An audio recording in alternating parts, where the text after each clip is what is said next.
পুনমে রাজ্যের দায়ী 2016 সাল আজকে 2024 পার হয়ে 26 আসতে চলবে। মনে করুন 10 বছর এইভাবেই বাংলার যুবকদের সঙ্গে যুবতীদের সঙ্গে বাংলার মুখ্যমন্ত্রী তাদের জীবন নিয়ে জুয়া খেলেছেন। আজ তারা কোথায় যাবে? গোটা বিষয়টার মধ্যে যদি আমরা যাওয়ার চেষ্টা করি, যে কোনো ব্যক্তির পক্ষে তার জন্য কোনো পারদর্শী হতে হবে না। সব কিছুর মূলে যে কারণটা তাহলে দুর্নীতি দুর্নীতি দুর্নীতি।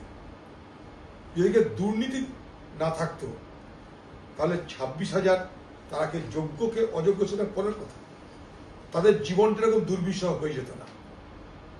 মনে করুন যে পয়সা দিয়ে চাকরি নিয়েছে সেও দুর্নীতির শিকার, যে যোগ্যতার কারণে চাকরি পেয়েছে অথচ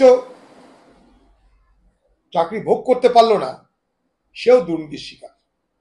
অর্থাৎ যোগ্য যে সেও দুর্নীতির শিকার, অযোগ্য যে সেও দুর্নীতির শিকার, এটাই বলতে চাইছি। অর্থাৎ যারা পয়সা দিয়ে চাকরি পেল তারাও দুর্নীতির শিকার, যারা যোগ্যতার জন্য চাকরি হারালো তারাও দুর্নীতির শিকার। অর্থাৎ আপনি যেদিকে যাবেন সেদিকে কিন্তু মূল কারণটা দুর্নীতি।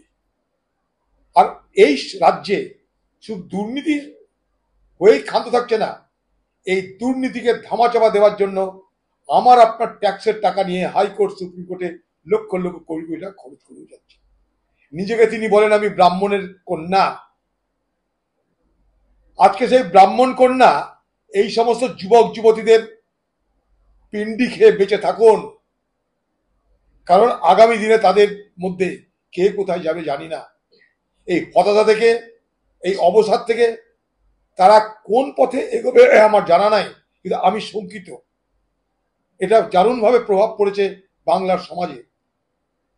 এতগুলো 26,000 মানুষের জীবন, যেখানে চাকরি হচ্ছে মহার্ঘ, চাকরি যেখানে পাওয়া যায় না, সেই চাকরি যদি হঠাৎ করে চলে যায়, তারপরে কি নিয়ম কারণ আছে 3 মাস 6 মাস সেটা পরের কথা, কিন্তু আপাতত যে অনিশ্চয়তার বাতাবরণ তৈরি হলো, সেই অনিশ্চয়তার বাতাবরণ তৈরি হয় তার জন্য একমাত্র দায়ী যদি কেউ হন তার নাম বাংলার মুখ্যমন্ত্রী মমতা ব্যানার্জি। তাই বাংলার মুখ্যমন্ত্রী মমতা ব্যানার্জি তুমি দায়ী, তোমাকে জবাব দিতে হবে। তুমি ব্রাহ্মণ কন্যা, তাদের পিণ্ডি খেয়ে বাঁচো। এবার এই টাকা তুমি কেন আজকে এই এই এই দুর্ভোগের জন্য কারণ কি? বাংলার সাধারণ মানুষ সবাই বোঝার চেষ্টা করুন। দাদা, একটা বিষয় সেটা হচ্ছে যে আমরা দেখছি যে এই ঘটনার সঙ্গে যারা মূল জড়িত, পার্থ চট্টোপাধ্যায়, মানে গোটা ব্যবস্থার মধ্যে যে দুর্নীতি, এই পচা গলা প্রশাসনিক ব্যবস্থার শিকার তারা, 100 বার তারা শিকার। এইভাবে বাংলার বেকার যুবক যুবতীদের সঙ্গে মুখ্যমন্ত্রী জীবন নিয়ে জুয়া খেলছেন, জীবন নিয়ে চিনিবিনি খেলছেন। এই মুহূর্তে এখন একটা খবর এলো যে মুখ্যমন্ত্রী মমতা বন্দ্যোপাধ্যায় আর কিছুক্ষণের মধ্যে এই পরিস্থিতি নিয়ে উচ্চ পর্যায়ের বৈঠকে বসবে। রাজ্য সরকারের সামনে কি আর কোনো পথ খোলা আছে এই পরিস্থিতি সামনে? আরে আচ্ছা, আমি বলছি আজকে পশ্চিমবঙ্গে আপনি গ্রামে যান, আমরা যাই তো, স্কুলের টিচার নেই, শিক্ষক নেই, শিক্ষিকা নেই, কিছু নেই। ড্রপ আউটের সঙ্গে বেড়ে যাচ্ছে। তার কারণটা কি? পরিকাঠামো আর শিক্ষক শিক্ষিকা নেই। এই যে 26,000 যারা যোগ্য, আপনাদের সব চোথা আছে। যারা চুরি করে তারা জানে কি করে চুরি হয়েছে। ওএমআর শিট যারা চোট করেছে, হাফিজ করেছে, সে তো চোর তো আছে, জেনে নিন। তাদেরকে সকলকে আপনি কোনো না কোনো ভাবে অ্যাকোমোডেট করুন। কেউ যদি না পারে তাকে আপগ্রেড করে দিন, কিন্তু অ্যাকোমোডেট করুন, তাদেরকে জায়গা দিন। জায়গা কিন্তু আছে বাংলায়। বাংলায় প্রচুর শিক্ষকের প্রয়োজন। শিক্ষা ব্যবস্থা ভেঙে পড়েছে বাংলায়। ড্রপ আউটের সঙ্গে স্কুল ছেড়ে পালানোর সংখ্যা বেড়ে গেছে। পশ্চিমবঙ্গের জাত অবস্থা শিক্ষার, বিশেষ করে সরকারি শিক্ষার জাত অবস্থা। বেসরকারি শিক্ষা প্রতিষ্ঠানগুলো ব্যাঙের ছাতার মতন সুযোগ নিয়ে মানুষের কাছে তারা পয়সা রোজগার করছে, অথচ সরকারি শিক্ষক শিক্ষিকা পদ শূন্য পড়ে আছে। তার হিসাব করে এদেরকে আরামসে সেখানটায় চাকরি দেওয়ার ব্যবস্থা করা যায়।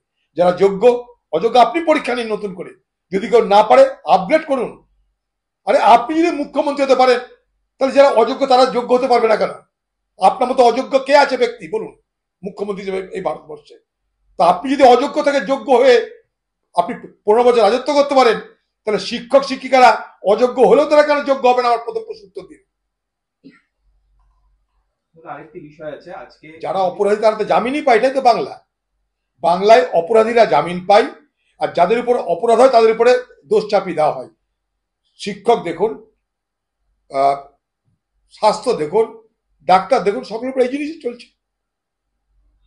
আজকে আরজিকর কাণ্ড একই জিনিস, শিক্ষক কাণ্ড একই জিনিস। আপনি যেদিকে যাবেন বাংলায়, সেখানে এই পশ্চিমবঙ্গ সরকার বরাবর কি করেছে? তার ক্ষমতায় তৃণমূল তার ক্ষমতা থেকে অপরাধীদের প্রমোট করেছে আর অপরাধকে দমিয়েছে। অপরাধীদের তিনি ইনসেন্টিভাইজ করেছেন, তাদেরকে উৎসাহিত করেছেন, আর অপরাধকে তিনি প্রকাশ হতে দেননি। তাই অপরাধীদের কাছে পশ্চিমবঙ্গ আজ স্বর্গরাজ্য। যাদের বিরুদ্ধে অপরাধ হয় তাদেরকে অপরাধী বানানোর চেষ্টা হয়। দেখলেন না আরজিকর কাণ্ডে যেহেতু একজনের সাজা হলো আর কারি হলো না, কি উচ্ছ্বাস, কি উৎসাহ! আমরা যা ভাবলাম তাই হলো, এখানেও তাই। কার কোন দায় আছে বলুন তো? এই যে আমি নিজে গেছি, শিক্ষক শিক্ষিকারা বছরের পর বছর ধরে খোলা আকাশের নিচে, আমি নিজে গেছি 3 থেকে 4 বার। একবার বাংলার মুখ্যমন্ত্রীর আলোচনার প্রয়োজন মনে করেছেন? বলুন। এই নির্মমতা নিষ্ঠুরতা বাংলার মুখ্যমন্ত্রীর পক্ষেই মানায়। ব্রাহ্মণ কন্যা আপনি এই সমস্ত যুবক যুবতীদের পিন্ডি খেয়ে বেঁচে থাকুন। তারা কাঁদছেন এবং তারা বলছেন একটা কথা যে 2016 সাল, আজকে 2024 পার হয়ে 25, 26 আসতে চলবে। মনে করুন 10 বছর এইভাবেই বাংলার যুবকদের সঙ্গে যুবতীদের সঙ্গে বাংলার মুখ্যমন্ত্রী তাদের জীবন নিয়ে জুয়া খেলেছেন। আজ তারা কোথায় যাবে? গোটা বিষয়টার মধ্যে যদি আমরা যাওয়ার চেষ্টা করি, যে কোনো ব্যক্তির পক্ষে তার জন্য কোনো পারদর্শী হতে হবে না। সবকিছুর মূলে যে কারণটা, তাহলে দুর্নীতি দুর্নীতি দুর্নীতি। যদি দুর্নীতি না থাকতো তাহলে 26,000 তারাকে যোগ্যকে অযোগ্য সেটা পরের কথা, তাদের জীবনটা এরকম দুর্বিষহ হয়ে যেত না। মনে করুন যে পয়সা দিয়ে চাকরি নিয়েছে সেও দুর্নীতির শিকার, যে যোগ্যতার কারণে চাকরি পেয়েছে অথচ চাকরি ভোগ করতে পারলো না সেও দুর্নীতির শিকার। অর্থাৎ যোগ্য যে সেও দুর্নীতির শিকার, অযোগ্য যে সেও দুর্নীতির শিকার, এটাই বলতে চাইছি। অর্থাৎ যারা পয়সা দিয়ে চাকরি পেল তারাও দুর্নীতির শিকার, যারা যোগ্যতার জন্য চাকরি হারালো তারাও দুর্নীতির শিকার। অর্থাৎ আপনি যেদিকে যাবেন সেদিকে কিন্তু মূল কারণটা দুর্নীতি। আর এই রাজ্যে শুধু দুর্নীতি হয়েই ক্ষান্ত থাকছে না, এই দুর্নীতিকে ধামাচাপা দেওয়ার জন্য আমার আপনার ট্যাক্সের টাকা নিয়ে হাইকোর্ট সুপ্রিম কোর্টে লক্ষ লক্ষ কোটি কোটি টাকা খরচ করে যাচ্ছে। নিজেকে তিনি বলেন আমি ব্রাহ্মণের কন্যা। আজকে সেই ব্রাহ্মণ কন্যা এই সমস্ত যুবক যুবতীদের পিন্ডি খেয়ে বেঁচে থাকুন, কারণ আগামী দিনে তাদের মধ্যে কে কোথায় যাবে জানি না। এই হতাশা থেকে, এই অবসাদ থেকে তারা কোন পথে এগোবে আমার জানা নাই, কিন্তু আমি শঙ্কিত। এটা দারুণভাবে প্রভাব পড়েছে বাংলার সমাজে। এতগুলো 26,000 মানুষের জীবন, যেখানে চাকরি হচ্ছে মহার্ঘ, চাকরি যেখানে পাওয়া যায় না, সেই চাকরি যদি হঠাৎ করে চলে যায়, তারপরে কি নিয়ম কারণ আছে 3 মাস 6 মাস সেটা পরের কথা, কিন্তু আপাতত যে অনিশ্চয়তার বাতাবরণ তৈরি হলো, সেই অনিশ্চয়তার বাতাবরণ তৈরি হয় তার জন্য একমাত্র দায়ী যদি কেউ হন, তার নাম বাংলার মুখ্যমন্ত্রী মমতা ব্যানার্জি। তাই বাংলার মুখ্যমন্ত্রী মমতা ব্যানার্জি, তুমি দায়ী, তোমাকে জবাব দিতে হবে। তুমি ব্রাহ্মণ কন্যা, তাদের পিন্ডি খেয়ে বাঁচো এবার।